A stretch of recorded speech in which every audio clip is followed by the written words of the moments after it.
L'eau recouvre 70% de la planète, mais moins de 1% de la totalité de l'eau sur Terre est potable et quelques 2,1 milliards de personnes n'ont pas accès à une eau saine. On recense dans le monde plusieurs foyers de tension liés à l'or bleu. En Asie centrale, les États désertiques du Kazakhstan, d'Ouzbékistan et du Turkménistan se disputent avec des pays contrôlant 80% des ressources en eau de la région, le Tadjikistan et le Kirghizistan. Mais le partage de la ressource est surtout crucial au Moyen-Orient, une région largement désertique.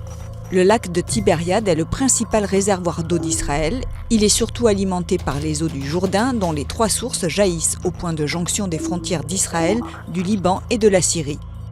La question de l'eau est depuis le milieu des années 60 l'une des principales causes du conflit israélo-syrien. Elle est notamment à l'origine de la guerre des 6 jours. En juin 1967, Israël a conquis le plateau du Golan, la Cisjordanie et la bande de Gaza, donnant au pays un plus grand contrôle sur ses approvisionnements en eau.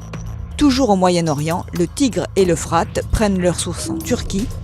La Syrie et l'Irak sont ainsi dépendants de leurs voisins et ils réclament depuis des années un partage hydrique plus équitable.